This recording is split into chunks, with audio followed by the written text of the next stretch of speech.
জান্নাতে যাবার রাস্তা একেবারে শেষ, কিন্তু সেই রাস্তায় যাবার উপকরণ হিসাবে দুনিয়ার জ্ঞান বাধ্যতামূলক অর্জন করতেই হবে। বিশাল বড় শাইখুল হাদিস, আমি বুখারী পড়াই, ভালো করে বুঝবেন, আমি বুখারী পড়াই, ধরে নেন 20 বছর বুখারী পড়াচ্ছি। পাশের গ্রামের একটা মেয়ের কিডনিতে পাথর, কিডনিতে পাথর। আচ্ছা বলুন তো, একটা বুখারী পড়ানো মাওলানার পক্ষে সম্ভব এই পাথরটা টেনে বার করার? বলুন, অসম্ভব। তা বার করবে কে? ডাক্তার, তাই না? তো ডাক্তার কোন জ্ঞানে শিক্ষিত, কোন জ্ঞানে গুণান্বিত? তাহলে দুটোই জ্ঞান আমার দরকার হচ্ছে কি হচ্ছে না? হচ্ছে না? হচ্ছে। আমরা দুটো জ্ঞানই অর্জন করব, তাই না? কিন্তু আমাদের বড় দুঃখ, খুব বড় আফসোস, আল্লাহ কোরআন মাজিদে দুঃখ করে বলেছেন, ইন্না আরজনাল আমানাতা আলাস সামাওয়াতি ওয়াল আরদ ওয়াল জিবাল ফাআবাইনা আন ইয়াহমিলনাহা ওয়া আশফাকনা মিনহা ওয়া হামালাহাল ইনসান ইন্নাহু কানা যালুমান জাহুলা। আল্লাহ বলছে, কোরআন অবতীর্ণ করতে চাইলাম আসমানের কাছে, আসমান বলল আল্লাহ এত গুরুত্বপূর্ণ দায়িত্ব আমার পক্ষে সম্ভব নয়। আল্লাহ বলছে জমিন তুমি নাও, জমিন বলছে সম্ভব নয়। আল্লাহ বলছে পাহাড় নাও, ওয়া আশফাকনা মিনহা। তারা তিনজন ভয়ে ভীত হয়ে গেল, আল্লাহ এত গুরুত্বপূর্ণ দায়িত্ব আমাদের পক্ষে সম্ভব নয়। আল্লাহ বলছেন ওয়া আশফাকনা মিনহা ওয়া হামালাহাল ইনসান ইন্নাহু কানা যালুমান জাহুলা। অবশেষে কোরআনের গুরুত্ব দায়িত্ব দিলাম কাকে? মানুষকে। আর যাদেরকে দায়িত্ব দেওয়া হলো আল্লাহ, তাদের ব্যাপারে দুটো শব্দ ব্যবহার করতে গিয়ে বলছেন জালুমান জাহুলা। যাদের কাছে কোরআন অবতীর্ণ করা হলো এরা জাহেল এবং এরা জালেম। জাহেল কাকে বলে? যারা জানার চেষ্টা করে না, এরা হচ্ছে জাহেল। জালেমকে যারা জানার পরে এটাকে মূল্যায়ন করে না, এরা হচ্ছে জালেম, অত্যাচারী। বর্তমান মুসলিম সমাজে দুটো রোগী আক্রান্ত, দুটোতেই আক্রান্ত নয়। আমরা না কোরআনের জ্ঞান অর্জন করি আর না কোরআনের জ্ঞানকে প্রাধান্য দিই। আমরা দুটো রোগী আক্রান্ত, কে আক্রান্ত নয়? আক্রান্ত। আজকে আমার বড় দুঃখ লাগে, খুব দুঃখ। আমি আল্লাহর কসম করে বলছি, আমি আন্তরিকতার সঙ্গে বলছি, আমি আপনার বিরুদ্ধে আলোচনা করতে আসিনি। তবে আজকে আমার খুব খারাপ লাগছে, দুঃখ লাগছে এটা, যে আমরা এখন বর্তমানে মুসলিমরা কয়েকটা জিনিসের কম্পিটিশন করছি। কম্পিটিশন নয়, কম্পিটিশন করছি। আল্লাহু আকবার। কি না, আমাদের বড়ুয়া গ্রামে ভালো একটা মসজিদ আছে, মির্জাপুরের লোক বলছে আমরা আর একটা মসজিদ করব। ভালো করে বুঝবেন।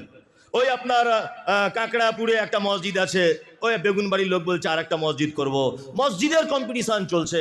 ওদের গ্রামের মসজিদে 4টে এসি, আমাদের 12টা এসি লাগাতে হবে। ওদের রাজস্থানে মার্বেল পাথর, আমরা জাপান থেকে মার্বেল পাথর লাগাবো। এই চিন্তা ভাবনা হচ্ছে কি হচ্ছে না? শুধু কম্পিটিশন আর কম্পিটিশন। মসজিদ করতে হবে, মসজিদ করতে হবে। শুনুন একটা কথা বলি, মসজিদে ইবাদত করতে, জোহরের নামাজ পড়তে টাইম লাগে 10 মিনিট। আপনি একটা মসজিদ তৈরি করলেন 10 কোটি টাকা খরচা করে, 10 কোটি টাকার ফলাফল ইবাদত 10 মিনিটের। ভালো করে বুঝবেন, 10 মিনিটের ইবাদতের জন্য 10 কোটি টাকা দিয়ে একটা মসজিদ নির্মাণ করলেন। এতে কি হলো না, আপনি 5 ওয়াক্ত নামাজ পড়েন, নামাজ পড়তে গেলেন, কিন্তু আগে বলেছে আপনি দুয়া দরুদ কিছু জানেন না। তা দুয়া দরুদ জানার জন্য, শিক্ষা জানার জন্য শিক্ষা প্রতিষ্ঠানের আগে দরকার আছে না নেই? আছে না নেই? আছে। তার মানে এই জাতির সামনে সর্বপ্রথম যেটা আমাদেরকে ফেস করতে হবে, বড় বড় শিক্ষা প্রতিষ্ঠান। আজকে আপনারা জানেন যে আজকে ইহুদি দেশ আছে, পৃথিবীর একটা দেশ ইহুদি, তার নাম ইসরায়েল। কোন দেশ? ইসরায়েল। ইসরায়েলের ইতিহাস আমি পড়ছিলাম, 84 লক্ষ মানুষ বসবাস করে টোটাল দেশে। কত মানুষ? 84 লক্ষ মানুষ বসবাস করে, 1 কোটিও নয়। আমরা পশ্চিম বাংলায় মানুষ বসবাস করি মাত্র 13 থেকে 13.5 কোটি মানুষ। আর ইসরায়েল টোটাল দেশটাতে লোক বসবাস করে 84 লক্ষ। সারা পৃথিবীকে তারা কাঁপিয়ে দিচ্ছে, সারা পৃথিবীকে। কারণ কি বলুন তো? সারা পৃথিবীতে কাঁপিয়ে দেবার একটাই কারণ, ইসরায়েলের মাটিতে 98.5% মানুষ শিক্ষিত, এবং 5 বছর থেকে 18 বছর বয়স পর্যন্ত যদি ছেলেটা স্কুলে না যায়, তার বাপ মাকে প্রত্যেক মাসে জরিমানা বহন করতে হয়। 5 বছর থেকে 18 বছর বয়স পর্যন্ত প্রত্যেক ছেলে মেয়েকে শিক্ষা অর্জন করা কি বাধ্যতামূলক, করতেই হবে। তার মানে মুসলিম জাতির অধঃপতনের এটা একটা কারণ, যে আমাদেরকে একাধিক জায়গায় যে বিষয়টা বলা হয়েছে সেইটা থেকে দূরে এসে আমরা আনুষঙ্গিক বিষয় নিয়ে ব্যস্ত হয়ে পড়েছি। কি বলছি বুঝতে পারছেন? সমাজে শিক্ষার অভাব আছে, অভাব আছে না নেই? আল্লাহু আকবার। আল্লাহ কোরআন মাজিদে কি বলেছেন? কুল হাল ইয়াস্তাবিল্লাযিনা ইয়ালামুনা ওয়াল্লাযিনা লা ইয়ালামুন। যারা জানে আর যারা জানে না, এরা সমান, এক না আলাদা? আলাদা। আল্লাহ কোরআন মাজিদে বলছেন, কুল হাল ইয়াস্তাবিল আমা ওয়াল বাসীর ওয়াজ যুলুমাতি ওয়ান নূর। যারা জ্ঞান নেই এরা অন্ধ লোক, আর যাদের জ্ঞান আছে এরা চোখওয়ালা লোক। যাদের জ্ঞান আছে তারা কি? চোখওয়ালা লোক। আর যাদের জ্ঞান নেই তারা অন্ধ লোক। আল্লাহ বলছেন, তাহলে আমাদের জ্ঞান অর্জন করা লাগবে কি লাগবে না? লাগবে, লাগবে। অবশ্যই নিজে একটু কম খান, একটা জামা 2 বছর ধরে পড়ুন, ভালো করে বুঝবেন। আপনার স্ত্রীকে বলবেন যে ব্লাউজ ছিঁড়ে গেলে মাঝে সাঝে সেলাই করে দিও, নতুন আনার কথা বলিও না, কারণ নতুন ব্লাউজ আনলে পয়সা বেশি খরচা হয়ে যেতে পারে। আপনার স্ত্রীকে বলুন যে একটু সুচ দিয়ে সেলাই করে আরও 6 মাস চালাও, কিন্তু আপনার ইনকামের টাকার সিংহভাগ আপনার সন্তানের পিছনে খরচা করুন, আপনার সন্তানকে মানুষ করুন। আজকে ইসরায়েলকে দেখে সারা পৃথিবী কাঁপছে, কারণ কি জানেন? কারণ কি জানেন? কারণ হচ্ছে তারা শিক্ষার হারে আগিয়ে এবং আবিষ্কারে পৃথিবীর 2 নম্বরের স্থানে রয়েছে। তারা কি আবিষ্কার করেনি বলুন? তারা এই 84 লক্ষ মানুষের ভিতরে কি আবিষ্কার, কি এমন আবিষ্কার করেনি তারা বলুন? আজকে সারা ভারতবর্ষের অবস্থা আপনি দেখুন, সারা ভারতবর্ষে তাকিয়ে দেখুন। 15 বছরের ছেলে রাজমিস্ত্রি কাজ করছে, বিড়ি টানছে, স্কুলে যায় না। স্কুলে যাচ্ছে? যায় না। আজকে আমার মা যখন প্রেগনেন্ট, পেটে বাচ্চা, আমার মায়ের, আমার বোনের, তখন আমরা অন্য কাস্টের মানুষদের নার্সিং হোমে গিয়ে পর পুরুষের সামনে আমার মাকে উলঙ্গ করে দেওয়া হচ্ছে, আমার স্ত্রীকে উলঙ্গ করে দেওয়া হচ্ছে, আমার বোনকে উলঙ্গ করে দেওয়া হচ্ছে। অথচ জাতি ভাবলো না যে মুসলিম কমিউনিটির মধ্যে, মুসলিম উম্মার ভিতরে ভালো একটা multi specialist nursing home hospital তৈরি করা হোক, যেখানে বোরকা পরিহিত অবস্থায় মুসলিম মহিলা ডাক্তাররা থাকবেন, আমার মা নিরাপদে থাকবে, আমার স্ত্রী নিরাপদে থাকবে, আমার বউ নিরাপদে থাকবে, আমার বেটি নিরাপদে বাচ্চা জন্ম দিবে। এই চিন্তা ভাবনা কবে আসবে? কবে আসবে এই চিন্তা ভাবনা? পবিত্র আল কোরআনের 700 জায়গার কাছাকাছি বলা হয়েছে, জাতি তুমি শিক্ষা গ্রহণ করো, শিক্ষা গ্রহণ করো।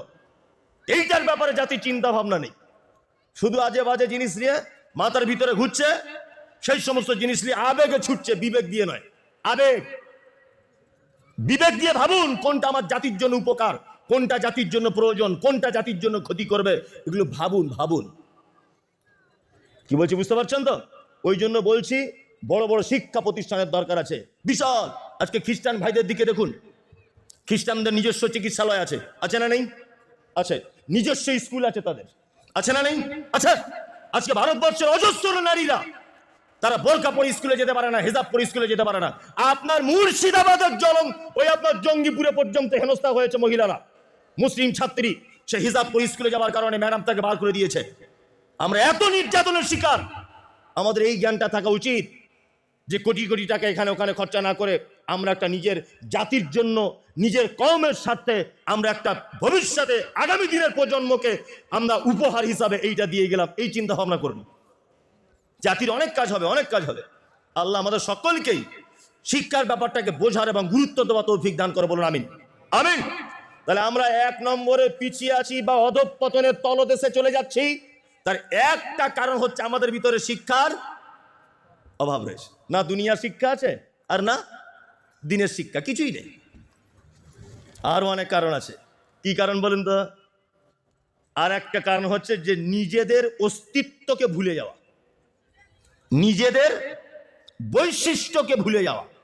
পৃথিবীর কোনো প্রাণী নিজের বৈশিষ্ট্য ভোলে না, বলে না। আচ্ছা আপনাদেরকে একটা কথা বলি, আপনাদের গ্রামে কোনোদিন এরকম ঘটনা ঘটেছে যে বিয়ে বাড়ির প্যান্ডেলের ভিতরে একটা গরু ঢুকে গোশ আর মাছ আর ডিম খেয়ে নিচ্ছে? হ্যাঁ, দেখেন না। ও গরুটার যদি মরণ পর্যন্ত খেতে না দেন, ও কোনোদিন গোশ মাছ ডিম খাবে না। খাবে? ও সবুজ জিনিস হলে খাবে। আপনাদের এলাকায় কিছু কুকুর আছে, তাদেরকে কেউ খেতে দেয় না, ভালো করে বুঝবেন। আচ্ছা আপনি কোনোদিন দেখেছেন যে কুকুরটা খেতে না পেয়ে আপনাদের এলাকায় ধানের জমিতে নেমে গিয়ে সব ধান গাছ খেয়ে নিচ্ছে? দেখেছেন? না, এটা কিয়ামত পর্যন্ত সম্ভব হবে না। কারণ কি বলুন তো? কারণ হচ্ছে ও তার নিজের বৈশিষ্ট্যের উপরে অটুট। একটা কথা বলি আপনাদেরকে, অনেক সময় আমিও মাদ্রাসায় পড়াই, তা ছাত্রদের মারতে মারতে একটা ছাত্রকে মারছে শিক্ষক, আর শিক্ষক বলছে তুই সারা জীবন গরুই হলি, মানুষ হবি না। এটা বলে কি বলে না? রাগ করে শিক্ষকরা বলে না? যে তুই গরুই হয়ে থাকবি, মানুষ হবি না। শিক্ষক যে ছাত্রকে এইটা গরুর সাথে তুলনা করছে, এটা যদি গরু সম্প্রদায়ের লোক যদি বুঝতে পারতো, এইটা গরু বা বকন গরু যদি বুঝতে পারতো যে ছেলেটাকে আমাদের সাথে তুলনা করছে, তা ওই মাস্টারের বিরুদ্ধে বেলডাঙ্গা থানায় অভিযোগ করতো গরুরা, যে আমরা পৃথিবীতে একটা প্রাণী জীবনে আল্লাহর একটা কথা অমান্য করি না, আল্লাহ যা বলে তাই করি, আমাদেরকে যা শিখিয়ে দিয়েছে তাই করি। করে কি করে না? গরু কোনোদিন মুরগির গোস্ত খাবে? খাসির গোস্ত খাবে না, ওটা ওর খাদ্যর তালিকায় নেই। কুকুর কোনোদিন ঘাস খায়? খেতে পাবে না, মরে যাবে, ওর খাদ্যর তালিকায় নেই। ওই জন্য ও আল্লাহর কথা মতোই চলে, আল্লাহ যা ওকে সিস্টেম বেঁধে দিয়েছে তাই চলে। চলে কি চলে না? চলে। কিন্তু আমরা এমন এক জাতি যে আমরা নিজেদের অস্তিত্ব, আমাদেরকে যে আল্লাহ সুবহানাহু ওয়া তাআলা কি বলেছেন সেটা আমরা ভুলে গেছি। ভুলে গেছি কি যাইনি? ভুলে গেছি। আজকে মুসলমানরা মার খাওয়ার কারণ কি? আল্লাহ, একটা সাইকেল আর মোটর সাইকেল অ্যাক্সিডেন্ট হয়েছে, সাইকেল আর মোটর সাইকেল অ্যাক্সিডেন্ট হয়েছে। আচ্ছা বলুন তো, লোকে কোন গাড়িওয়ালাটার দোষ দিবে? Motor cycle. কেন বলুন তো? দাম বেশি, স্পিডে যায়, তাই না? কিন্তু দোষ অরিজিনাল কিন্তু সাইকেলওয়ালা। কিন্তু সবাই দোষ দেবে কাকে? মোটর সাইকেলওয়ালাকে। এখন ওই মোটর সাইকেলওয়ালাটা রোডে যাচ্ছিল, একটা ট্র্যাক্টরের সাথে অ্যাক্সিডেন্ট হয়েছে, এবার কার দোষ হবে? ট্র্যাক্টরওয়ালার। তার মানে আপনার হিসেব অনুযায়ী গাড়ি বড় হলেই তার দোষ, তাই না? জি। এবার ওই ট্র্যাক্টরটা বহরমপুর রেলগেট পার করছিল, শতাব্দী এক্সপ্রেস এসে মেরেছে, এবার বলুন দোষ কার? ট্র্যাক্টর। এখানে আপনার হিসাব অনুযায়ী গাড়ি বড়, তার দোষ হচ্ছিল, তো এখন ট্রেনের দোষ? দোষ কার? ট্র্যাক্টরওয়ালার। কারণ কি? কারণ হচ্ছে এই ট্রেনের ড্রাইভার জানালা খুলে বলবে, বেটা বিয়াদব, তুই আমার রাস্তাতে ঢুকলি কেন বল, আমি আমার রাস্তাতে যাচ্ছিলাম। তার মানে রাস্তা ভুল করলেই মার কি খেতে হবে, কিচ্ছু করার নেই। আজকে আমরা রাস্তা ভুল পথে চলছি, এই জন্য আমাদের এত বিপদ। কি বলছি বুঝতে পারছেন না? এত বিপদ কেন? ভুল রাস্তাতে জীবন পরিচালনা করছি। তাই এই মমতাজুল ইসলাম বাড়িতে একটা কুকুর পুষেছি, প্রতিদিন তাকে বিরিয়ানি দিই। আমার কুকুর যদি ভুল করে একদিন আপনার দরজায় যায়, বিরিয়ানি দেবেন না ঝাঁটার বাড়ি চালাবেন? ঝাঁটার বাড়ি। সালা আমার বাড়িতে এলি কেন বল, তুই তো মমতাজুলের কুকুর। তার মানে দরজা ভুল করলে মার খেতে হয়, তাই না? ঘুম থেকে ওঠা থেকে শুরু করে ঘুমোতে যাবার আগ পর্যন্ত বেলডাঙ্গা বেগুনবাড়ির এই এলাকার যত লোক জলসা শ্রোতা আছে, আপনি বলুন যে সারা দিন আমি আজকের আল্লাহর নবী এবং আল্লাহর পদ্ধতি অনুযায়ী আজকে দিনটা পার করেছি, একটা লোক বলুন তো আছেন এখানে? এই মমতাজুল ইসলাম, আমিও নেই ও দলে, আমিও নেই। তাহলে আমরা কেউ পেরেছি? কেউ পারেনি তো। আপনার ছেলে চুল কেটেছে, মানে আপনার সাংঘাতিক বিবেক বুদ্ধি, আর চুল কেটেছে, এইদিকে একটা কাঁচি মেরেছে, এইদিকে একটা, পিছনে পাঁটা ছাগলের মতো ঝুলছে। ভালো করে বুঝবো। আমি বলছি ওর বাপ কি বেঁচে আছে? হ্যাঁ, ওর বাপ কি বেঁচে আছে? তুমি কি চোখে দেখতে পাও না? চোখে তোমার আলু হয়েছে? তুমি চোখে দেখতে পাও না যে ঈদের আগের দিন তুমি টাকা দিয়েছো 200 টাকা চুল কাটতে, আর ও এইরকম ডিজাইন করে এসেছে? আশ্চর্য ব্যাপার। একটা মেয়ে, এখন তো বোরখা তো পর্দা নাই, বোরখা পড়ছে এখন মেয়েরা একটা কারণে, যাতে দোষ করলে কেউ চিনতে না পারে, বুঝলে না? হ্যাঁ, এখন বোরখা পড়ছে কেন? ওই যে বহরমপুর পার্কে যাবে একটা অন্য ছেলের সাথে, যাতে ওর চাস্তো ভাইরা দেখে না ফেলে, বুঝলেন না? হ্যাঁ। আবার বোরখা পড়ছে, পাছার কাছে গোলাপ ফুল ঝুলছে। আরে খালা, একই ডিজাইন, মানে অন্য মেয়ের দিকে না দেখলে ওর দিকে দেখবে। এটা কি বোরখা হলো? যুবক ছেলে প্যান্ট পরছে, হাঁটুর কাছে ছেঁড়া, পাচার কাছে ছেঁড়া, বেটা খবর কি? বলছে নতুন স্টাইল হয়েছে। তোমার সারা জীবন দৈনন্দিন জীবনের রুটে, মানে রুটিনে, টোটাল রুটিনটা তো ইহুদি খ্রিস্টানদের মতো কালচার। তা তুমি কখনো পরিত্রাণ পাও? তুমি কখনো মানে পরিত্রাণ পাও? তোমার মায়ের মানে কি তোমার পিঠের চামড়া উঠে যাবে। সবে তো শুরু, বাবরি মসজিদ গেছে, অকাপ সম্পত্তি গেছে, আর কিছুদিন অপেক্ষা করো, তোমার চামড়া গুটিয়ে দিবে মেরে। তার মানে উপর মহল পর্যন্ত জেনে গেছে এরা সে মুসলমান নয় যারা 313 জন বদরের মাঠ কাঁপিয়ে দিয়ে চলে এসেছিল। ও মুসলমান এরা নয়, এরা সেই মুসলমান 10-20 টাকার জন্য অন্য জাতির কাছে বিক্রি হয়ে যাওয়া মুসলমান। এরা সেই মুসলমান নয় যারা বদরের মাঠে 313 জন ইমানি শক্তি দিয়ে গোটা বদরের মাঠে 1000 মানুষকে ময়দান ছাড়া করে দিয়ে চলে এসেছিল। এরা সে মুসলমান নয়। সালাউদ্দিন আইয়ুবের মতো মুসলমান এরা নয়। এরা সেই মুসলমান যারা রাতের অন্ধকারে একটা শাড়ির বিনিময়ে ভোট বিক্রি করে দেয়, এরা সেই মুসলমান। এরা সেই মুসলমান, ইমানও বিক্রি করে দিবে এরা।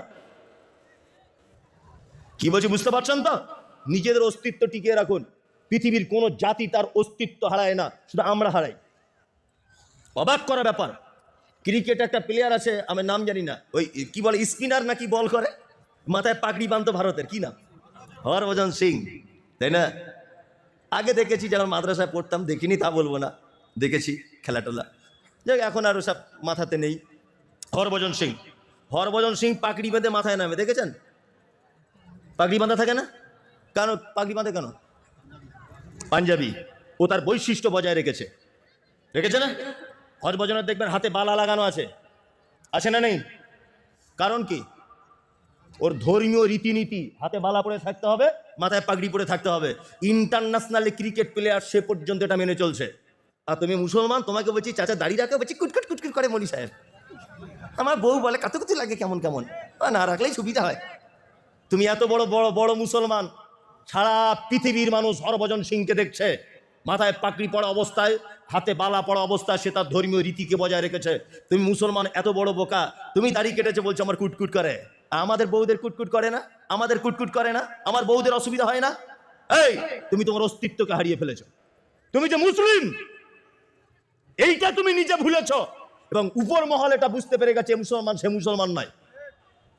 ওই জন্য আজকে মাত্র সুবিধা হচ্ছে। কি বলছি বুঝতে পারছেন তো?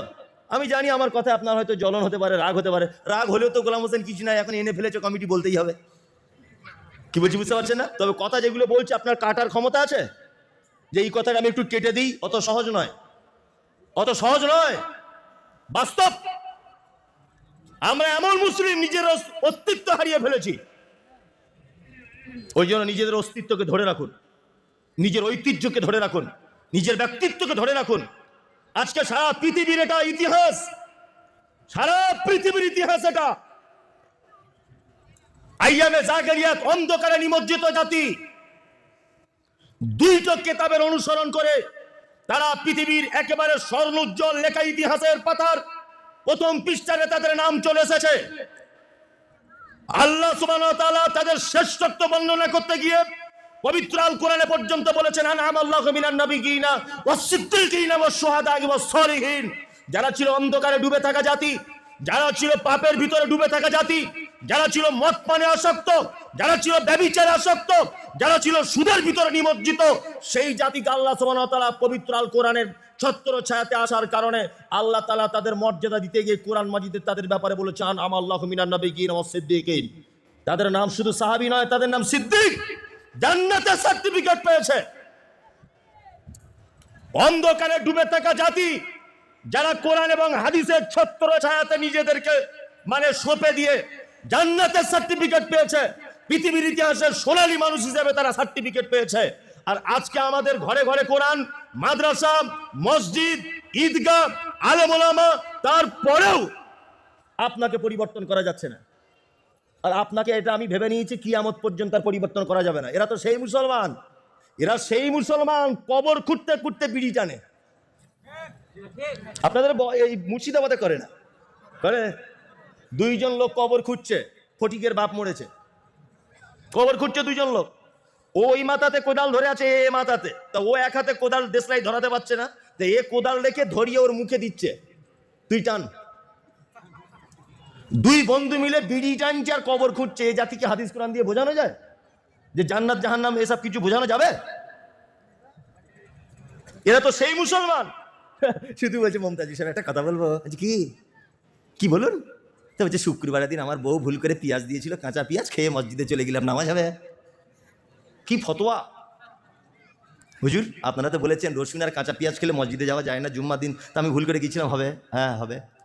ওর 12 লাখ টাকা ব্যাংকে জমা আছে, 33,000 টাকা সুদ হয়েছে। একবারও জিজ্ঞেস করছেন ওই টাকাটা কি করব? এটা জিজ্ঞেস করে না, ও টাকাটা মেরে দিয়েছে। মেরে দেওয়ার পরে এবার পেঁয়াজ আর রসুনের হাদিস জিজ্ঞেস করতে আসছে আমার কাছে, চাপকে পাঁচা চামড়া তুলে দিতে হবে। সস্তার হাদিস মানতে আসছে, সস্তার হাদিস, কাঁচা পেঁয়াজ আর রসুনের হাদিস জিজ্ঞেস করতে আসছে। কি বলছি বুঝতে পারছেন না? অবাক করা ব্যাপার। আর নদিয়াতে জলসা করছি তো একটা লোক চিঠি পাঠিয়েছে, আর আমি তো প্রশ্নের উত্তর দিতে পারি না, কারণ আমার জ্ঞান অল্প। একজন চিঠি পাঠিয়েছে, হুজুর আপনারা বলেন কাঁধে দুজন ফেরেস্তা থাকে, সব নাকি লিখে রাখে, তাদের খাতাগুলো কোথায় থাকে? আজ এটা জেনে তোর বাপে লাভ কি? এই বদমাস, এটা জেনে তোর লাভ কি বল? ফাতেহাটা বল, সূরা ফাতেহাটা বল। বলছে হুজুর এটা জানি না। ফাতেহা জানিস না, তুই এটা জেনে কি করবি? হ্যাঁ, তুই এটা জেনে কি করবি? মানে আমরা প্রশ্ন করি নিজে সংশোধন করার জন্য না, অন্যকে ছোট করার জন্য। আমি জলসা করছি ছাত্র জীবন থেকে, আমি বক্তা ছাত্র জীবন থেকে। যখন আমি মেশকাত পড়ি বীরভূমের এলেমবাজার মাদ্রাসায়, তখন থেকে আমি বক্তা, ভালো করে বুঝবেন। তখন ছোটখাটো বক্তা, আস্তে আস্তে মানুষ বড় হয়। তখন প্রথম প্রথম বাজারে আমি বেগুন বাড়িতে মনে হয় একবার এসেছি অনেক আগে, আব্দুল আমিন ইদ্রিস সাহেব বেঁচেছিলেন, আমার মনে পড়ছে আর কি। যাই হোক, তখন অনেক আমার বয়সও কম ছিল। এখন তো দাড়ি টাড়ি চুল টুল আলহামদুলিল্লাহ পেকেছে কিছু, আবার আস্তে আস্তে পাচ্ছে। তা যে কথা বলছিলাম, আমি ছাত্র জীবন থেকে বক্তব্য রাখছি। মানুষ কত প্রশ্ন যে করে, কত প্রশ্ন যে করে। একবারও কাউকে এইটা দেখলাম না যে মমতাজুল সাহেব আপনি তো এখন মাদ্রাসায় বসে আছেন, রেস্টে আছেন, আমি দূরে কাত নামাজ পড়ছি, আমার নামাজটা আল্লাহর নবীর মতো হচ্ছে কি একটু দেখুন না। এই প্রশ্ন কেউ করে না। আমার বায়ের বাইনিটা হচ্ছে কি দেখুন না, একটু ভুল হলে বলে দেবেন। এরকম লোক আমি আজ এই 15-17 বছর বক্তব্য রাখছি, আমি এরকম লোক আমি পাইনি। এইরকম লোক পাইনি যে আমার আব্বা মারা গেছে, তা আমার 3.5 বিঘে জমি ছিল আমার বাপের, তা আমার বোন কতটা পাবে, এই প্রশ্ন কেউ করে না। শুধু কি করে বোনেরটা ঝেড়ে নেবো, সরু লাইন করে কি করে নিজের নামে করা যাবে, শুধু ফাঁক করছে। আমার বোনে তো ছেলে নাই, কি করবে তাহলে? ওর জমি দিয়ে কী করবে? আর বোনেদের যদি এদিক করে মিটিয়ে নিতে পারি, মানে শুধু ধান্দা কি করে মেরে নিবে। কি বলছে বুঝতে পারছেন না? নিজে পরিবর্তন হবে এই চিন্তা ভাবনা নেই, চিন্তা ভাবনা নেই। এ তো মার এমনিতেই খাবে, মার পড়ে আছে যেইখানে যাবে। একটা কথা বলি শুনুন, আমি একদিন রাস্তাতে আসছি, এটা গল্প অরিজিনাল নয়, বোঝানোর জন্য। রাস্তা দিয়ে আসছি, তা দেখি একটা ফুটবল মাঠে লোক ফুটবল খেলছে। ফুটবলে প্লেয়ার থাকে মনে হয় 11 জন করে, 22 জন খেলছে। আর ফুটবলটা যেদিকে যাচ্ছে গ্রুম গ্রাম, কোনায় গেলেও মার, মিডিলে গেলেও মার, সালা মাঝখানেও মার। ওর মানে জন্মই হয়েছে মার খাওয়ার জন্য। তা বলটা এসে এখন রাস্তাতে আমার গাড়ির সামনে পড়েছে। তো আমি বলটাকে ধরে জিজ্ঞেস করে বলছি, বল আচ্ছা তোর এত কপাল পোড়া কেন বলতো? তুই যেদিকেই যাচ্ছিস তোকে মারছে, হ্যাঁ গুলকিবারও মারছে, আবার পাবলিকের কাছে এলে সেও লাথি মারছে, তোর কি কপালটাই খারাপ? বল তখন আমাকে বলছে, মমতাজুল সাহেব দুঃখের কথা তো কেউ কোনোদিন জানতে চায়নি, তা আপনি জানতে চাইলেন যখন বলি। আসলে আমার ভিতরে হাওয়া ভরা আছে, তো যদি পাথর ভরা থাকতো বা লোহা, তাহলে 11 জন করে 22 জন যুবকের গোড়ালি ভেঙে সব হসপিটালে ভর্তি করে দিতাম। কিন্তু ভিতরে হাওয়া ভরা, আমার কপাল খুব খারাপ। যেদিকেই যাচ্ছে মুসলমানকে মারছে, যেইখানে যাচ্ছে মুসলমানকে মারছে ধরে ধরে। কারণ কি? আমাদের না আছে শিক্ষা, না আছে ইমান, না আছে চেতনা, না আছে হাদিস কোরআন, কিচ্ছু নেই। ভুয়ো এমনিতে বসে আছে ঠাকুরের মতো, কিচ্ছু নেই। না আছে ইবাদত, না আছে লিল্লাহিয়া, কিচ্ছু নেই। ও যে নিজে মুসলিম এটাই ভুলে গেছে। বলছি বলুন কথাগুলো বাস্তব না বাস্তব? কিচ্ছু নেই, ভিতরটা একদম হাওয়া ভরে গেছে আমাদের। ওই জন্য বলছি, যদি পরিত্রাণ পেতে চান আপনি ফেরত আসুন, আপনি ফেরত আসুন, আবার ইমানের পথে আসুন, আবার আপনি ফেরত আসুন। আমাদের অধঃপতনের আর কিছু কারণ আছে। এই 3টে কারণ এবার গুরুত্বপূর্ণ, খুব মনোযোগ দিয়ে শুনবেন, খুব মনোযোগ দিয়ে শোনার অনুরোধ করছি আপনাদেরকে। এক নম্বর হচ্ছে যে ওয়াতাসিমু বিহাবলিল্লাহি জামিআ ওয়ালা তাফাররাকু। আল্লাহ বলছে আমার রশিটাকে তোমরা মজবুত করে ধরো, মজবুত করে ধরো, খুব টেনে টুনে ধরো সবাই মিলে। ভালো করে বুঝবেন, তোমরা বিভিন্ন দলে বিভক্ত হয়ে যেও না। আমাদের মধ্যে তো দল নেই, আচ্ছা মুসলিমদের মধ্যে দল আছে, আছে মানে দল আর কি বলবো, বাংলাদেশে তো দল আরো বেশি। ন্যাংটো হয়ে আছে, বলছে 52,000 মুরিদ। সালা ন্যাংটো লোকের যদি 52,000 মুরিদ হয়, তা লুঙ্গি পড়া লোকের কি অবস্থা? ন্যাংটো বলছে তারও 52,000 ভক্ত, মানে ও একটা দল। কি বলছি বুঝতে পারছেন? তবে একটা কথা শুনে রেখে দেন, এই জায়গাটা আমার আপনার সঙ্গে একটু দ্বিমত হতে পারে। সেটা হচ্ছে এই ঐক্যবদ্ধ জীবনযাপন করতে হবে, এটা ইসলাম বলছে। ঐক্যবদ্ধটা কেমন, কাদের সঙ্গে ঐক্যবদ্ধ হবেন? ঐক্যবদ্ধ দুটো পার্ট, এটা মাথায় রাখবেন। যখন বেলডাঙ্গার মাটিতে মসজিদে ইট মেরেছে কেউ, তখন হানাফি, সাফি, মালিকি, হাম্বলি, দেওবন্দি, পাথরচাপড়ি, আজমির, কাশ্মীর, ফুরফুরা, তবলিগ, আহলে হাদিস সবাই আমরা এক, কোনো সমস্যা নেই। বহরমপুরে যখন মসজিদ ভেঙেছে, আমরা কোনো মাযহাব, কোনো দল এটা দেখতে যাব না, আমরা সবাই এক। ভারতবর্ষের ঐতিহ্যবাহী কোনো জিনিস আঘাত করেছে, কে হানাফি, কে সাফি, কে মালিকি, দেখা দেখি নেই, আমরা এক সবাই, তখন আমরা মুসলিম। কিন্তু ইমানের ব্যাপারে সবার সঙ্গে একতাবদ্ধ হওয়া যাবে না। ঈমানের ব্যাপারে একতাবদ্ধ হতে হবে শুধুমাত্র তাওহীদের উপরে যারা দাঁড়িয়ে থাকবে তাদের সঙ্গে। দুনিয়াবি স্বার্থে আপনি একতাবদ্ধ হতে পারেন। আমি মমতাজুল ইসলাম বলছি, আমি আজমির শরীফ মানি না, কিন্তু আজমিরে যদি কোনোদিন আঘাত করে আমি মমতাজুল সবার আগে লাইনে থাকবো, ইনশাল্লাহ সবার আগে থাকবো। ভালো করে বুঝতে হবে একটা জিনিস, যে যখন জাতির কোনো বিষয়ে ক্ষতি করার চিন্তা ভাবনা করবে তখন সেটা আমি ভালো চোখে কখনোই দেখবো না। অবশ্যই তখন ঐক্যবদ্ধভাবে আমরা ময়দানে নামবো, কোনো সমস্যা নেই, কিন্তু ঈমানের ব্যাপারে ঐক্যবদ্ধ সবার সাথে চলবে না। ঈমানের ব্যাপারে ঐক্যবদ্ধ জীবন যাপন করতে হবে শুধুমাত্র তাওহীদের উপরে যারা দাঁড়িয়ে থাকবে তাদের সঙ্গে, আর কারোর সাথে আমরা একতাবদ্ধ হব না। ঈমানের ব্যাপারে একতাবদ্ধ জীবন যাপন করতে হবে। দুই, আল্লাহ তাআলা তারপরে আবার বলছেন, ওয়াসলিহু যাতা বাইনিকুম আতিউল্লাহ ওয়ার রাসূল ইন কুনতুম মুমিনিন। তোমরা যদি মুমিন হয়ে থাকো তিনটা জিনিস করো। কটা জিনিস করতে হবে? কটা? তিনটা। এই জায়গাটা একটা ঘটনা বলি, খুব চমৎকার। আপনি শুধু নিঃশ্বাসটা নেবেন, দেখবেন কেমন চমৎকার ঘটনা বলছি। আচ্ছা বলুন, আল্লাহ নবী সাল্লাল্লাহু আলাইহি ওয়াসাল্লাম মক্কাতে ছিলেন কত বছর?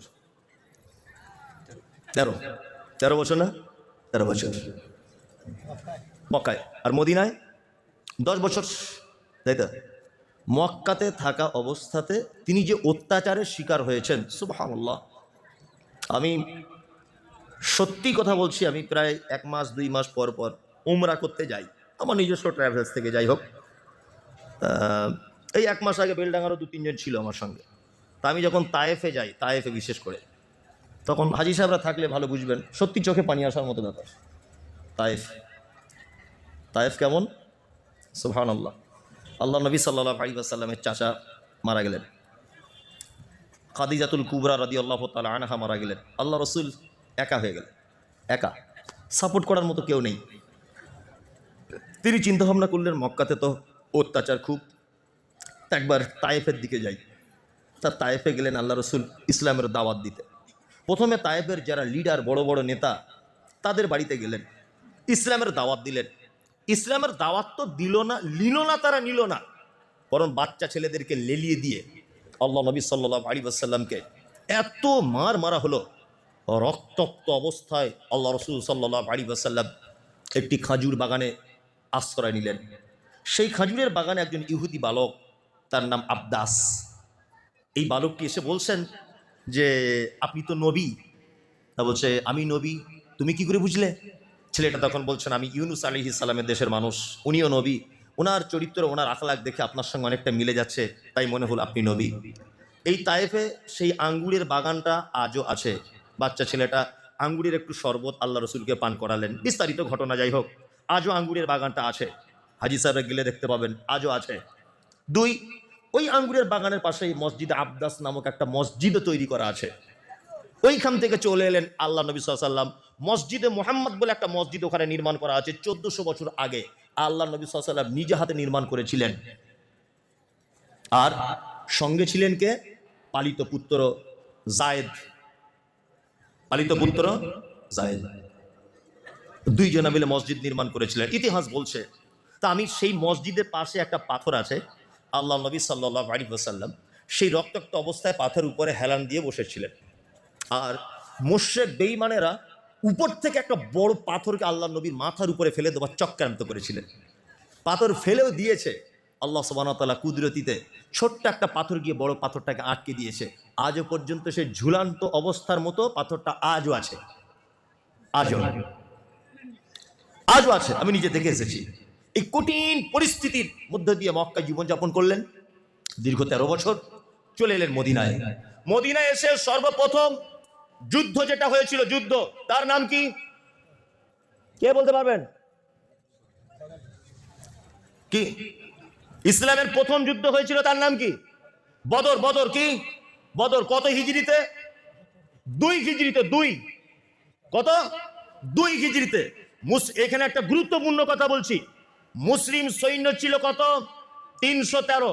বেঈমান মুশরিকেরা ছিল কত? 1000। মুসলিম সৈন্য শহীদ হয়েছিল কত? 14 জন। ভালো করে বুঝবেন, এই যুদ্ধতে আল্লাহ নবী সাল্লাল্লাহু আলাইহি ওয়াসাল্লাম জয়লাভ করেছিলেন। ভালো করে বুঝুন, জয়লাভ করার পর বেঈমান মুশরিকরা যখন ময়দান ছেড়ে দিয়ে চলে গেল, তখন তাদের ফেলে যাওয়া মালগুলো সাহাবীগণ এক জায়গায় জমা করলেন। ইতিহাসটা বুঝুন। নিয়ে এক জায়গায় জমা করার পরে সাহাবীদের ভিতরে মতবিরোধ হলো। কিছু কিছু সাহাবী বলছেন এই মালগুলো আমাদের, আবার কিছু কিছু সাহাবী বলছেন এগুলো আমাদের। এই নিয়ে তখন বিবাদ শুরু হলো।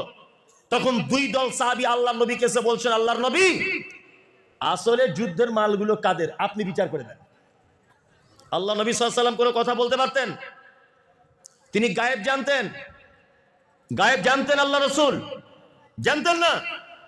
ওমা ইয়ামতিকু আনিল হাওয়া ইন হুয়া ইল্লা ওয়াহয়ি ইউহা। আল্লাহ যেটা ওহী করতেন সেটা তিনি জানতেন। বিচারের ফয়সালা হচ্ছে না, নবীজির কাছে এসেছেন, আল্লাহ নবী কিছু বলতে পারছেন না। সঙ্গে সঙ্গে কোরআনের আয়াত অবতীর্ণ হলো, ইয়াসআলুনাকা আনিল আনফাল। নবী, আপনাকে যুদ্ধের মাল সম্পর্কে জিজ্ঞাসা করা হচ্ছে, আপনি বলুন উলিল আনফালু লিল্লাহি ওয়ার রাসূল। এই মাল আল্লাহ এবং তার রাসূলের। ফাত্তাকুল্লাহ, আল্লাহকে ভয় করো। ওয়া আসলিহু যাতা বাইনিকুম, আল্লাহ ট্রেনিং দিচ্ছেন আগামী দিনে কি করে বিজয় লাভ করবে। আল্লাহ আগামী দিনে বিজয় লাভ করার ব্যাপারে ট্রেনিং দিতে গিয়ে বলছেন, ওয়া আসলিহু যাতা বাইনিকুম, এই ইমানদারেরা আপোষের ভিতরে মারামারি ঝগড়া করিও না। আতিউল্লাহ, আল্লাহর আনুগত্য করো, বা আতিউর রাসূল, আর রাসূলের আনুগত্য করো, ইন কুনতুম মুমিনিন, যদি তোমরা মুমিন হও। আল্লাহ সুবহানাহু ওয়া তাআলা ঐক্য বিনষ্ট না হওয়ার জন্য ট্রেনিং দিলেন তিনটে। এক হচ্ছে আপোষের ভিতরে লড়াই করা চলবে না। কিন্তু বর্তমান বড় দুঃখের পরিতাপের বিষয়, ঘর মে আগ লাগি হ্যায় ঘর হি কি চিরাগ সে। বাড়িতে আগুন লেগেছে বাড়ির বাতিতে। কি বলছি বুঝতে পারছেন? সারা ভারতবর্ষে যত মুসলমানদের বিপর্যয় এসেছে, এই সমস্ত বিপর্যয়ের পিছনে কিছু নামধারী মুসলিমদের ইন্ধনের কারণে মুসলিমরা বিপদে পড়েছে। মুসলিমরা বিপদে পড়েছে নিজেদের কারণে। দেখুন, সলমান রুশদি ইসলামের ক্ষতি করেছে, করেছে না? ইসলামের ক্ষতি করেছে কারা? ওই যে তসলিমা নাসরিন, মুসলিম নয়? ওই তো মুহাম্মদ সাল্লাল্লাহু আলাইহি ওয়াসাল্লামের বিরুদ্ধে প্রথমে বই লিখেছে, লিখেছে না? মুসলিমদের যত বিপর্যয় এসেছে মুসলিমরাই এর পিছনে দায়ী হয়ে দাঁড়িয়েছে। আল্লাহ তাআলা তারপরে বলছিল, আসলিহু যাতা বাইনিকুম আতিউল্লাহ, তোমরা যদি আগামী দিনে বিজয় চাও আল্লাহর আনুগত্য করে চলো, আর রাসূল, রাসূলের আনুগত্য করো। তিনটে কাজ ছাড়া কখনো সমাজে বিজয় আসতে পারে না, একটা জাতি বিজয় লাভ করতে পারে না। এক, আপোষে ক্রন্দন বন্ধ করতে হবে। দুই, আল্লাহর আনুগত্য করতে হবে। তিন, মুহাম্মদ সাল্লাল্লাহু আলাইহি ওয়াসাল্লামের আনুগত্য করতে হবে। কি বললাম বুঝলেন? আল্লাহ এবং তার রাসূলের আনুগত্যের মাধ্যমেই বাঁচা যাবে। আল্লাহর নবী ওই জন্য বলেছেন, তারাকতু ফীকুম আমরাইন, আমি তোমাদের মাঝে দুটো জিনিস ছেড়ে গেলাম। এক, আল্লাহর কিতাব আর সুন্নাতে রাসূল। মানুষ যতদিন পর্যন্ত এই দুটো জিনিস আঁকড়ে ধরে থাকবে ততদিন পর্যন্ত এদেরকে কেউ কোনো ক্ষতি করতে পারবে না। মাদ্রাসার জলসা বুঝতেই পারছেন, চিঠি চলে এসেছে আমার, আর চিঠির কথা বললে লোক সব পালাবে এখনই। তারপরেও আমি বলছি, আরিফুল ইসলাম বেগুনবাড়ি, মৃত্যুর পিতামাতার জন্য 4000 টাকা। ও মানে সবটাই বাংলায় লেখা, তো ওইটা আমি ভেবেছি বাংলায়। 8000 টাকা। আল্লাহুম্মা সাল্লি আলাইহি আল্লাহুম্মা বারিক আলাইহি। আচ্ছা, একজন বেনামি মৃত্যুর পিতামাতার জন্য 52,500 টাকা বাথানপাড়া থেকে। আল্লাহু আকবার। আল্লাহ তুমি এ দানির দানকে কবুল করে না, বলুন আমিন। আমিন আমিন। জি, 1000 টাকা দিলাম আবু বকর। এটা আচ্ছা, আবু বকর পিতামাতার জন্য দিয়েছে 1000। এটা দিয়েছে সফিউল্লাহ সারগাছি 5000 টাকা। আল্লাহুম্মা সাল্লি আলাইহি আল্লাহুম্মা বারিক আলাইহি। যাই হোক, আমি বক্তব্য আর দীর্ঘায়ু করছি না, কারণ 12:30 অলরেডি বেজে গেছে। তারপরেও এটা মাদ্রাসার জলসা, আপনারা বুঝতে পারছেন কি বললাম বুঝলেন। আপনাদেরকে আর একটা কথা আমি, যদি কিছু মনে না করেন 5 মিনিটের জন্য বলি। আমরা দান অনেকজন করি, দান অনেকজন কি করি, তাই তো? এখন দান কোথায় করার গুরুত্ব বেশি আর কোথায় গুরুত্ব কম, কোথায় প্রয়োজন বেশি, এটা আগে বুঝতে হবে। আপনার টাকা আপনি কোথায় ফেলে দেবেন ওটা আমার দেখার দরকার নেই। কোন জায়গায় দেওয়া আগে বেশি দরকার এটা আগে বুঝতে হবে। এক, আপনার গ্রামে একটা মসজিদ তৈরি হচ্ছে, আপনি 5 কুইন্টাল রড দিলেন, রড, মসজিদ ঢালাই হয়ে গেল। আচ্ছা বলুন তো 100 বছর পরে হলে ও মসজিদটা কোনো কারণে ভাঙা হবে কি হবে না? হবে। আবার নতুন মসজিদ হবে ওই জায়গাতে। হচ্ছে কি হচ্ছে না? হচ্ছে। তার মানে আপনার যে রড 5 কুইন্টাল, ওটার লংজিভিটি 100 বছর, তারপরে আপনার নাকি শেষ। এবার নতুন যে মসজিদটা হবে ওতে দান করবে কে? না সেলিমুল্লাহ দিবে 10 কুইন্টাল রড। এবার সেলিমুল্লাহ নাকি চালু, আপনার নাকি ভাঙড়ির দোকানে চলে গেছে। আপনার রড কোথায় গেছে? ভাঙড়ির দোকানে। তাহলে মসজিদে দান করলে খুব জোর হলে 100 বছর নাকি হবে। ভালো করে বুঝবেন, আমি গুরুত্ব বোঝাচ্ছি। 2, যদি বলছেন এগুলো হাদিস কোরআন, না এগুলো হাদিস কোরআন নয়, এগুলো দুনিয়াবি জাগতিক প্রয়োজন বোঝাচ্ছি। 2, আপনি মাদ্রাসায় দান করেছিলেন 1000, একটা ছেলে কোরআনের হাফেজ হয়েছে। এখন একটা ছেলে কোরআনের হাফেজ হয়েছে, আপনি 1000 টাকা দিয়েছিলেন। আপনার 1000 টাকায় একটা ইট কিনে, 10টা ইট কিনে বিল্ডিংটা হয়েছে। ওই বিল্ডিংয়ে একটা ছেলে কোরআনের হাফেজ হয়েছে, ও আবার 5টা ছেলে হাফেজ তৈরি করেছে, ও আরো 5টা ছেলেকে চলেছে। এইভাবে কিয়ামত পর্যন্ত পদ্ধতি চালু থাকবে কি থাকবে না? থাকবে। তার মানে শিক্ষা প্রতিষ্ঠানে দান করলে কিয়ামতের দিন পর্যন্ত নেকি পাওয়া যায়। শিক্ষা প্রতিষ্ঠানে দান করলে কতদিন নেকি পাওয়া যায়? কিয়ামতের দিন পর্যন্ত নেকি পাওয়া যায়। আর মসজিদে দান করলে খুব বেশি হলে 60-70 বছর পরেও মসজিদ আবার ভেঙে আপনার পোতার আবার নতুন করে করবে, করবে না? করবে। এই দেখুন কত গুরুত্ব শিক্ষা। মুহাম্মদ সাল্লাল্লাহু আলাইহি ওয়াসাল্লাম বলছেন মারা যাবার পর সব আমল বন্ধ।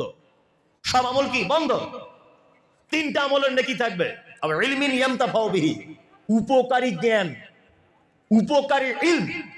আপনি যদি কাউকে কোরআনের শিক্ষা দিয়ে গেছেন, এই রকম শিক্ষিত ছেলে যদি 5টা ছেড়ে দিয়ে থাকেন, তা ওরা যতদিন ওই শিক্ষা চর্চা করবে, তার শিক্ষক চর্চা করবে, তার শিক্ষক চর্চা করবে, এই চর্চা হতে হতে কিয়ামত পর্যন্ত যদি থেকে যায়, তাহলে যে মূল শিখিয়ে গেছে সে নাকি পেতে থাকবে। কি বললাম বুঝলেন? ওই জন্য শিক্ষা প্রতিষ্ঠানে অর্থ ব্যয় করার দরকার আছে না নেই? আছে, আছে। এইটা আপনাদেরকে বলে দিলাম, এবার আপনারা বুঝুন। আল্লাহু আকবার। আব্দুল আজিজ, বেগুনবাড়ি মন্ডল পাড়া, 75,000 টাকা। আল্লাহুম্মা সাল্লি আলাইহি আল্লাহুম্মা বারিক আলাইহি। স্টেজে বসে আছেন আপনি? জি আলহামদুলিল্লাহ, আল্লাহ আপনার মালে বারাকা দিক। বলুন আমিন, বলুন আমিন। আমি দোয়া এতটুকু করবো যে আল্লাহ ওনার জন্য তুমি যেটা কল্যাণ মনে করো তুমি সেটাই দাও। বলুন আমিন। ওনার হায়াতে তাইয়্যিবা দান করো, শারীরিক সুস্থতা দান করো, আল্লাহ ওনার মালে তুমি বরকত দাও। বলুন আমিন, আমিন।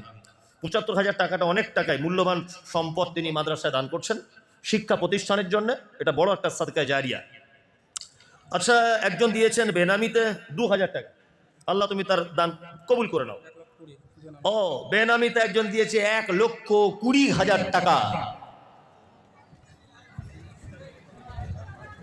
1,20,000। আমি তো শিক্ষা প্রতিষ্ঠানের ইতিহাস শুনছিলাম গাড়িতে আসার সময়, আমি সম্পূর্ণটা শুনতে পারিনি।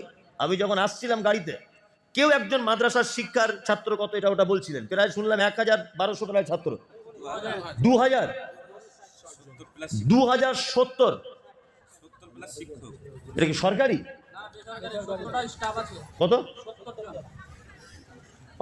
10,000 করে যদি বেতন হয় কথার লেগে, তা কত টাকা বেতন লাগে হিসাব করুন। শুনুন, এখানে শুধু দান করা না, এখানে দান করা ফরজ হয়ে গেছে আপনার। ফরজ, এখানে দান করা কি ফরজ হয়ে গেছে আপনার। এ তো মনে হয় সারা পশ্চিম বাংলার রেকর্ড যে বেগুনবাড়ির মানুষের 2,000+ ছাত্র পড়াশোনা করে। এ কি চারটিখানি বড় কথা? আমি ধরে নিলাম এখানে পড়াশোনা হয় না, কিচ্ছু না, বেকার ধরে নেন। আমি বলছি সারাদিনের প্রথমে আপনি যদি মূলো খান, মূলা বুঝেন তো, মূলা সবজি, মূলো খেলেন সকালে, নিয়ে তারপরে বিরিয়ানি খেলেন 3-4 প্লেট, রাত 2টো পর্যন্ত ঢেকুর উঠবে কিসের বলুন? মূলার, তাই না? মানে সকালবেলা যেটা খাবেন রাত পর্যন্ত তার ফলাফল। তা বেগুনবাড়ির অবস্থা ঠিক তেমন। শিশু মাদ্রাসা মানে শিশুরা কিছু শিখুক না শিখুক, আল্লাহ বলা তো শিখছে। আমি ধরে নিলাম কিছু শিখছে না, সূরা ফাতিহাটা তো জানছে, আল্লাহ একজন আছে এই জ্ঞানটা তো তার হচ্ছে। একটা শিশুর মনে যদি এই জ্ঞানটাই চলে আসে, এর থেকে বড় কিছু আর নেই। মৃত্যু পর্যন্ত এই প্রাথমিক পর্যায়ের জ্ঞানটা থাকবে, মূলো খাবার মতো। যতই বিরিয়ানি চালান ওই মূলরই ঢাকুর উঠবে। এই যে মেয়েটা এখানে ক্লাস 4 পর্যন্ত বা 3 পর্যন্ত 5 পর্যন্ত যতটাই পড়লো, এবার যে ইউনিভার্সিটিতেই যাক, এই প্রাথমিক জ্ঞানটা তার ভিতরে কাজ করবে কি করবে না? করবে, করবে। মাধ্যমিক পর্যন্ত আছে তো আলহামদুলিল্লাহ। তা মাধ্যমিকের পরেও যদি কেউ অন্যান্য ডিগ্রি করার জন্য বাইরে ঘাটে যায়, তো ইসলামিক কালচারটা থাকবে কি থাকবে না? থাকবে। আল্লাহু আকবার। আপনারা কত ভাগ্যবান। সত্যি কথা বলতে বেগুনবাড়িটা সারা বাংলার একটা পরিচিত নাম। এটা মনে হয় বললে কি হবে জানি না, তবুও বলছি। ওই সেই আব্দুল্লাহ বিন ইদ্রিস সাহেব ছিলেন বক্তা, বক্তব্য রাখতেন। আল্লাহু আকবার। মানে ওনার জন্যে সারা বাংলা লোক বেগুনবাড়িটাকে চেনে। হ্যাঁ, আপনার ছোট মামা। তা ওনার সঙ্গে অনেক জলসার স্মৃতি আছে, অনেক অনেক অনেক হিস্ট্রি আছে। আল্লাহ ওনাকে তুমি ক্ষমা করে দাও, বলুন আমিন। হুম, জি।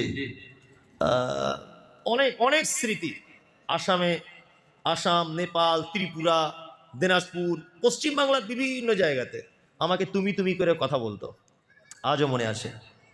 আমার বাড়িতেও একাধিকবার গেছেন। যাই হোক, ওনার জন্য বেগুন বাড়িটা আরও বেশি পরিচিত, কারণ আব্দুল্লাহ বিন ইদ্রিস বেগুন বাড়ি বলেই সব হ্যান্ডবিলে লেখা হতো, মুর্শিদাবাদ বেগুন বাড়ি, বেলডাঙ্গা।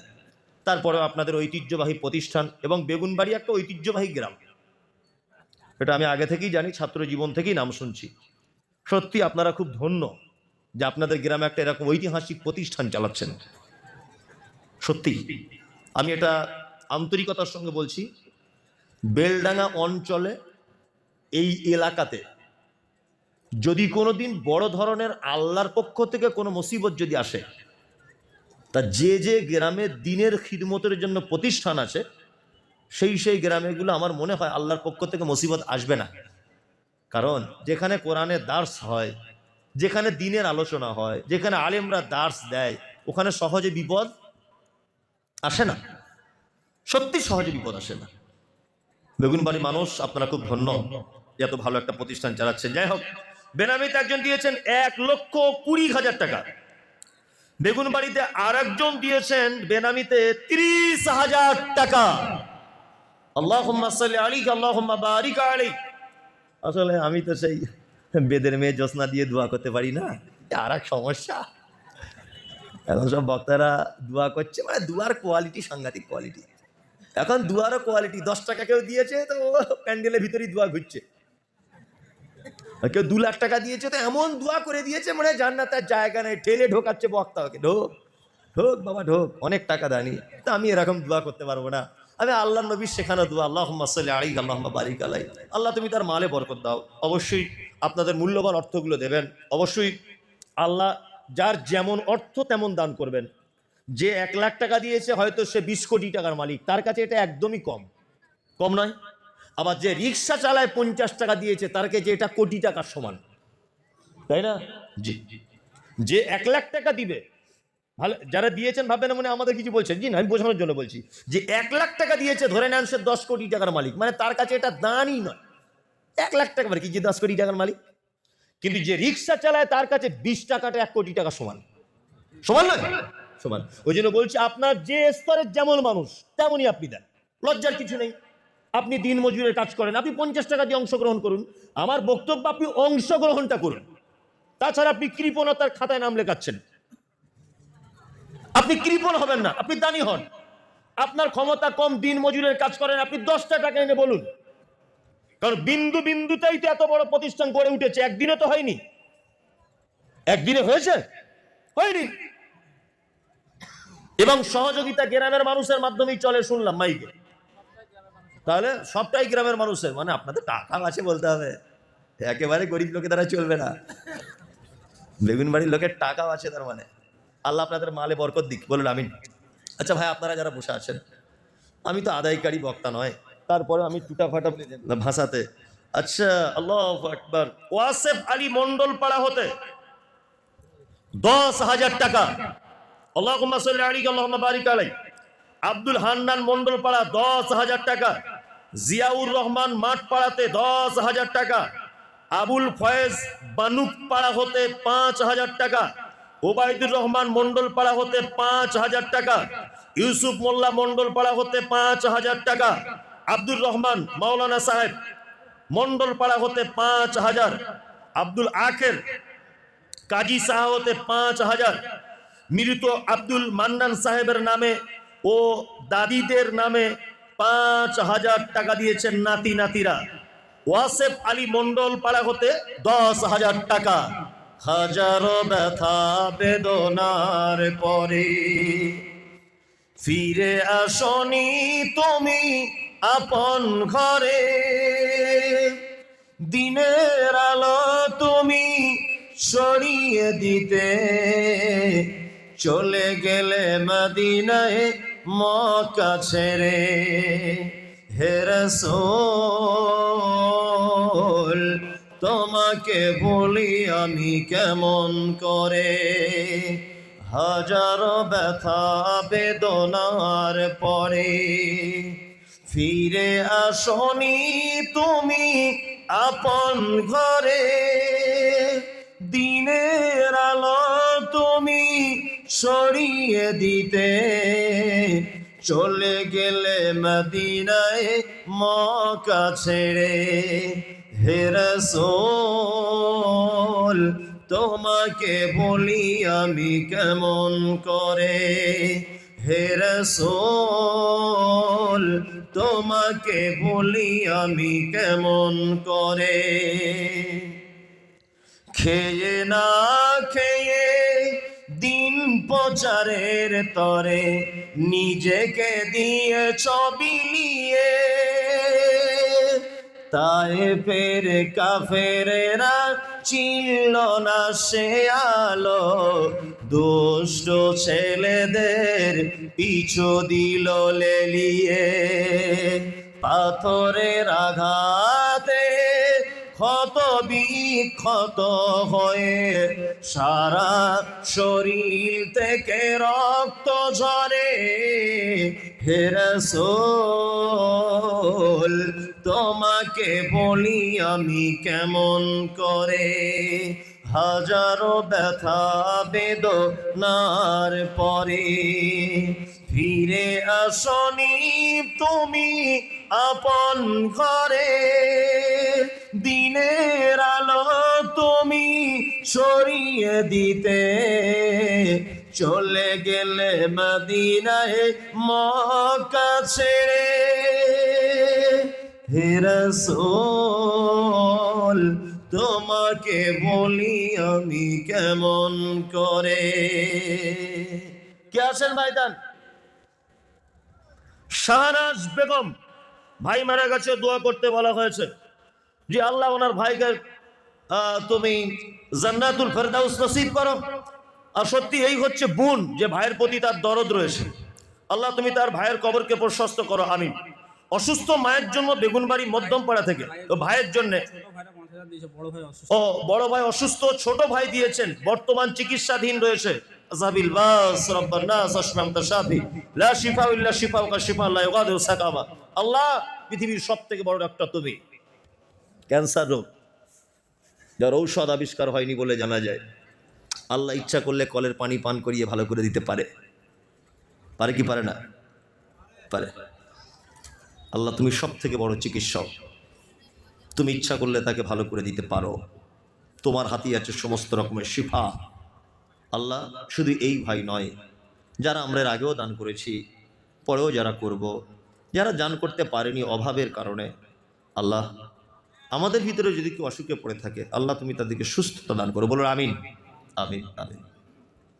যারা অর্থের কারণে দান করতে পারেননি, দান করার ইচ্ছা রয়েছে, আল্লাহ তুমি তাদের রুজিতে বরকত দান করো, বলুন আমিন আমিন। ইয়া রাজ্জাক তুমি সব থেকে বড় রুজির ফয়সালা করতে পারো, সব থেকে বড়। তুমি রুজির ব্যবস্থা করে দাও যাতে সে আগামীতে দান করার নসিব লাভ করে। আর যারা আপনারা বসে আছেন, আমি 5,000 10,000 টাকা চাইবো না, আর আমি আদায়কারী পেশাদার বক্তাও নয়। আপনারা যদি আমাকে 1,000 করে টাকা যদি 20 জন দিতেন, তাহলে 20,000 টাকা হয়ে যেত। 2-4 জন বলুন যে আমি 1,000 টাকা দেবো, আমি বেশি নয়। আমি এত রাতে কারো কাছে জোর জবরদস্তি করবো না। কেউ আছেন এখানে যে আমি 1,000 টাকা, আপনি বলছেন যখন বারবার, আমি 1,000 টাকা দিলাম। আপনি কত? 1,000। উনি 1,000 টাকা দেবেন। আমজান 1,000 করে তো 20 জন হলে 20,000 হয়ে যাবে। আর কেউ আছেন ভাই? আর কেউ আছেন? আল্লাহু আকবার। কেউ নেই?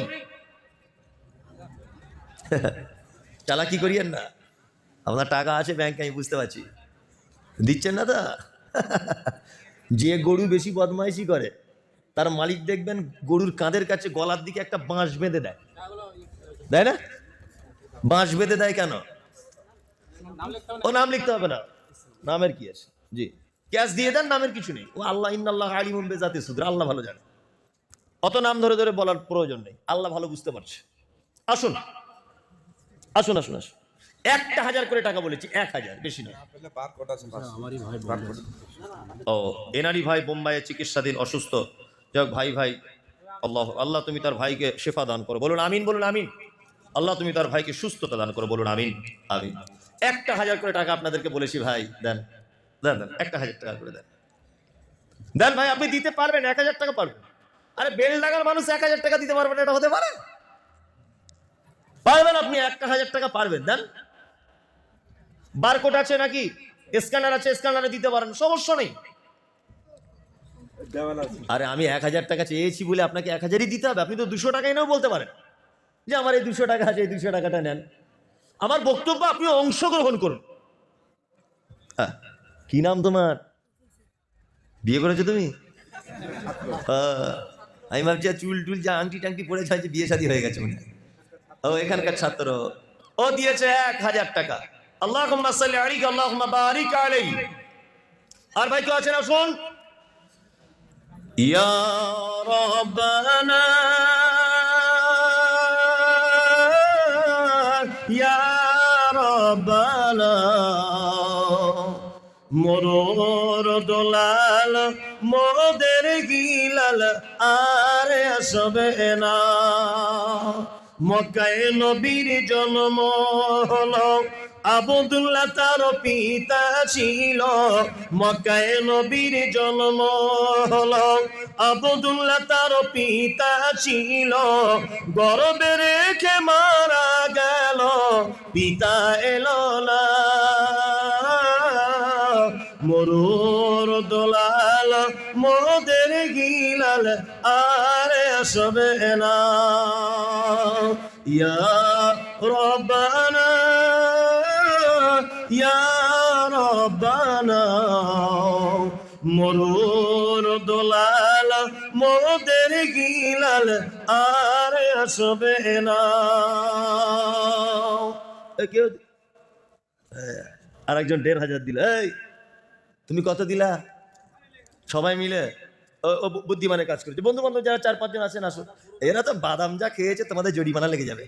তোমরা যা খোলা যা ফেলেছো বাদামে, তোমাদের জরিমানা লেগে যাবে এমনিতে। এই চালাকি করছেন নাকি টাকা দিচ্ছেন না? চালাকি করিয়েন না ভাই, কি বললাম বুঝলেন? চালাকি করিয়েন না। চালাকদের টিকিট নাই বেশি দিন। মিষ্টির দোকানে দেখেছেন না? হ্যাঁ, কিছু মাছি আছে তারা দেখবেন গামলার সাইডে রস খেয়ে পালায়। আর কিছু মাছি আছে খুব চালাক, যে কাউকে অংশগ্রহণ করতে দেবো না, সব রস একা মেরে দেবো। সকালবেলা দেখবেন কোলা ব্যাঙের মতো ফুলে বসে আছে, মানে মাঝখানে ঝাঁপ দিয়ে দিয়েছে। কি বলছি বুঝতে পারছেন না? যারা দুনিয়ার মাঝখানটাও চাইছেন যে সব